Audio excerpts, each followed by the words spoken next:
The ringing of a school bell calling students to class is a sound unfamiliar to a significant number of children across South Sudan.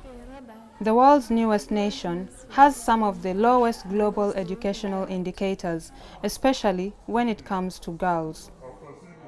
Women and girls are more likely to die in childbirth than they are to finish primary education. In 2015, across South Sudan, there are only 2,000 girls in the final year of secondary school. But there is hope. Girls' Education South Sudan is funded by the United Kingdom's Department for International Development and operates in coordination with South Sudan's Ministry for Education, Science and Technology, and is currently working across the country to transform a generation of South Sudanese girls through the power of education. GESS, as it's known to those it serves, is inspiring a new approach to education for young girls. We're also supporting school attendance monitoring through an innovative system of using mobile phones to send in information about attendance in each school.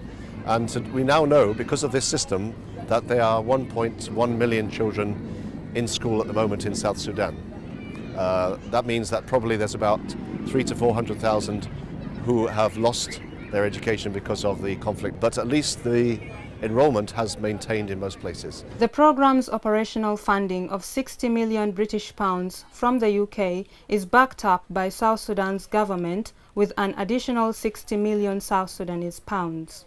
The government is disbursing funds to the schools, and we are giving directly money to the girls in order to keep them able to solve the problem that always confront them in attending the school. The 6-year program, which runs through 2018, is focused on 200,000 girls attending 3,000 schools across South Sudan. However, the numbers, though important, are only part of the story. The impact on these students completes the rest. Number 4. We shall develop our nation by being responsible. If you are educated, even there is few girls which are educated, few women, we have 25, but boys have 75. It's less. We want to be 50 out of 50, equal with boys. That's why girls must go to education. Is it right? The GESS approach works in a number of ways in and out of the classroom. Practical support is given to schools, teachers and education managers focused on improving the quality of that education. Thank you. When we compare, a work done by a girl is more efficient than work done by a boy. So this is exactly why that educating a girl is very important. Additionally, the project offers an annual program of direct cash transfers to approximately 200,000 qualified girls over the life of the program. Now, in its second year, the cash transfer enables girls to purchase basic needs to help ensure they can stay in school. I use that money for buying uniform, school shoes, socks and bag, books, pen, dictionary. Meanwhile, individual schools are supported with what are known as capitation grants. These grants allow schools to buy school supplies, supplement small salaries for volunteer teachers, and even improve their infrastructure. Schools that receive capitation grants are no longer permitted to charge registration fees, which removes a significant financial barrier that keeps many children out of the classroom. The GESS program in South Sudan has challenging goals, but the involvement of the government of South Sudan helps to ensure sustainability. And we're trying to encourage the government to take a lead on this, and so far I think we've made a good partnership. Richard Arden is a senior education advisor at the UK Department for International Development and believes this approach is helping to ensure the education system is on a path towards success. One of the reasons we're doing this program is we believe that South Sudan needs to have its education systems developed and not just simply rely on emergency and NGOs and other international partners, but we need to build and support the systems even through this difficult time, so that eventually there can be systems that the government is leading, owning and responsible for, in collaboration with private and faith-based institutions and NGOs. It should be a partnership. This is a responsibility that we are really exerting in order for us to really to all get into harmony in this program.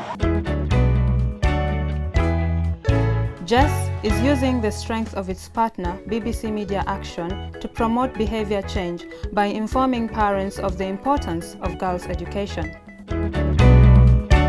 Using various themes, BBC Media Action produces radio programming such as Our School, which is then delivered to communities who are able to listen to the information in a group environment.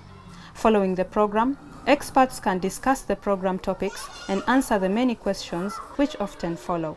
It has changed the mind of some parents because some of them have known the goodness of education and some of them have also attended the program. So I think they will also take more information to the rest, especially those ones who did not send their children to school. The life-changing work of Girls' Education South Sudan is impacting girls in all 10 states across the country, where teachers, parents and students are seeing the difference. The challenges in South Sudan are real and they are many. A national literacy rate of 27%, which drops to just 16% among women and girls. Unstable economy, a fragile peace, and uncertain security environment. But the work of Girls' Education South Sudan is a steady hand for uncertain times. Empowering girls through education not only shapes the future for these girls, but can have a lasting impact on their country as well. When you educate a girl, you are educating a nation. For me, I want to be an engineer. I want to be an example to the young girls in my future.